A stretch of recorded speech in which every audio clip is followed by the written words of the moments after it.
যে বাড়ির ফুটেজের বদলে যদি আমরা ওর বাড়ির কাছাকাছি কোনো দোকানের সিসিটিভি ফুটেজ আনাই, তাহলেও তো বোঝা যাবে যে ওরা আরশিকে নিয়ে কোথাও বেরিয়েছে কিনা।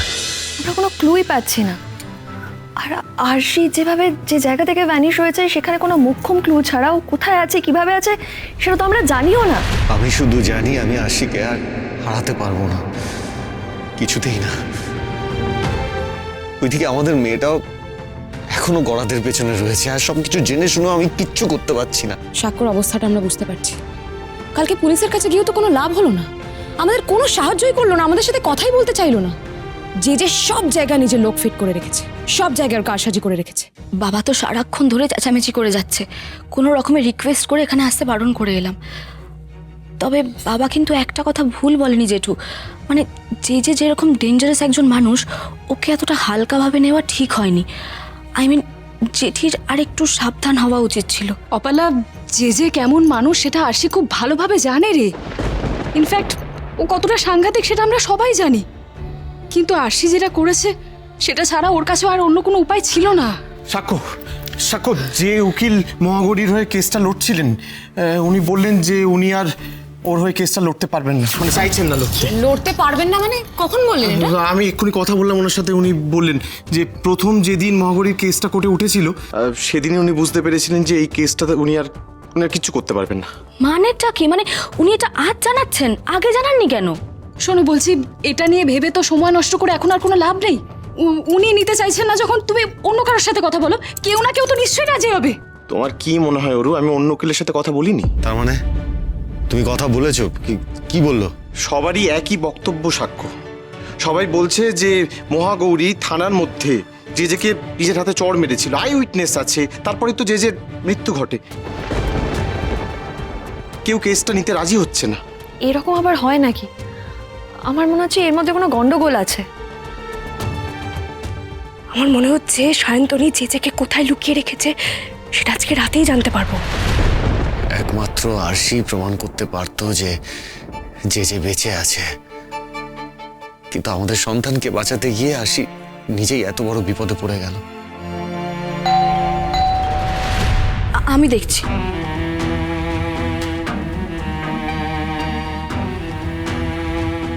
আপনারা ভেতরে আসতে পারি? হ্যাঁ, আসুন আসুন।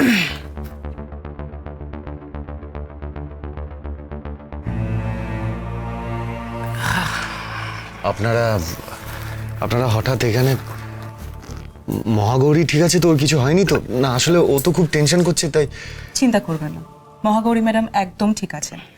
আসলে আপনারা কাল থানা থেকে বেরিয়ে আসার পর আমি ম্যামের সাথে কথা বলেছি। হ্যাঁ, ওই আসলে গোটা বিষয়টা আমাকে জানায়। আসলে এই কেসটার পরে আমিও একটু মহাগৌরীর উপর অফেন্ডেড হয়েছিলাম, কিন্তু পরেও আমাকে সবটা বুঝিয়ে বলেছে। সাক্ষ্যবাবু, আমি ম্যামকে কথা দিয়েছি আপনার স্ত্রীকে খুঁজে বের করার জন্য আমি আপনাকে সব রকমভাবে সাহায্য করব।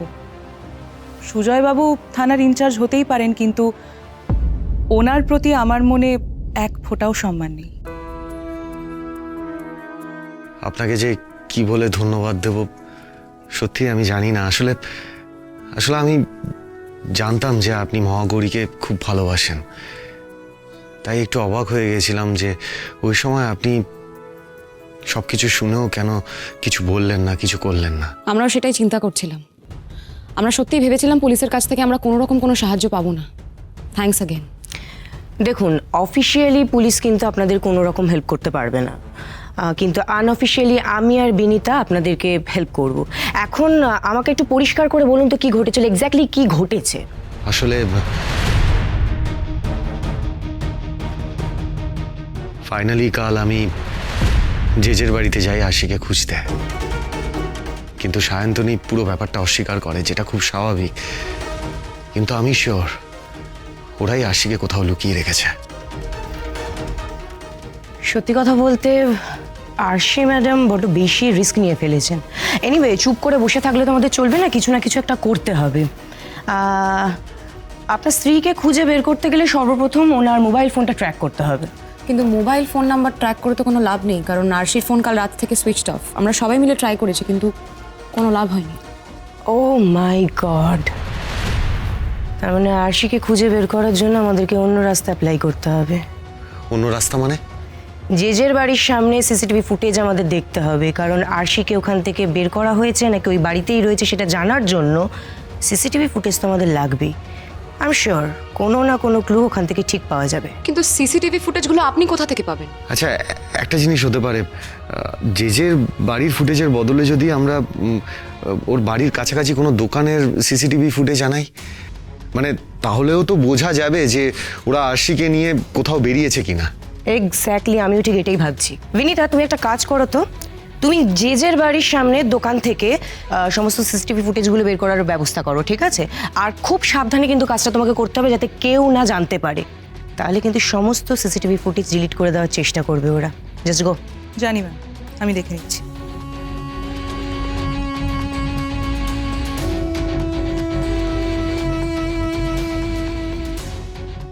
বজরংবলী, দেখো, এটা থেকে আমরা যেন একটা কোনো দিশা দেখতে পাই। সো আরশি কিচ্ছু করতে পারলো না। আমার বেঁচে থাকার প্রমাণ পেয়েও আরশি জাস্ট কিচ্ছু করতে পারলো না। আর আমি জানতাম এরকম হবেই। আমি জানতাম ওরা বারবার জিততে পারে না, এক না একবার তো ওদের হারতেই হবে। আর এবার ওদের আমি কুহারান হারাবো। আরশি আমাকে নিজেই সুযোগ করে দিয়েছে ওকে তিলে তিলে শেষ করার। আর ওর মেয়ে মহাগৌরী, ও গড়াতেই পচে মরবে। I am sure about it. But যে আমার তোমার কাছে একটা রিকোয়েস্ট আছে। ইয়েস প্লিজ বলো ডার্লিং, তোমার কি রিকোয়েস্ট আছে বলো। দেখো, তুমি বলেছিলে বলেই কিন্তু আমি এতদিন ধরে আরশিকে বাঁচিয়ে রেখেছি। আদারওয়াইজ ওকে দেখলে না আমার ভীষণ প্রবলেম হয়, আমার হাত পা নিষ্পিস করে। সারা জীবন ধরে ও আমাকে যেভাবে জ্বালিয়ে এসেছে, যা যা করেছে সব কিছু মনে পড়ে, ভীষণ ভীষণ অসুবিধে হয়। তাই বলছি, ওকে এত সহজে মেরে ফেলে না ঠিক ঠিক ব্যাপারটা জমবে না। দেখো, ওর মেয়ের যাবজ্জীবন হবে, ওর পরিবারটা আস্তে আস্তে ভেঙে চুরে শেষ হয়ে যাবে। এই সমস্ত কিছু মরার আগে ও একবার না দেখলে কি করে হবে বলো তো? তবেই তো আমাদের ঠিকঠাক শোধটা নেওয়া হবে, right? You are absolutely right. তুমি চিন্তা করো না, তুমি যা চাইছো একদম সেরকমই হবে। 23 বছর আগের অসম্পূর্ণ কাজটা এবার আমি শেষ করবই। বাট যে আমার শুধু একটাই চিন্তা।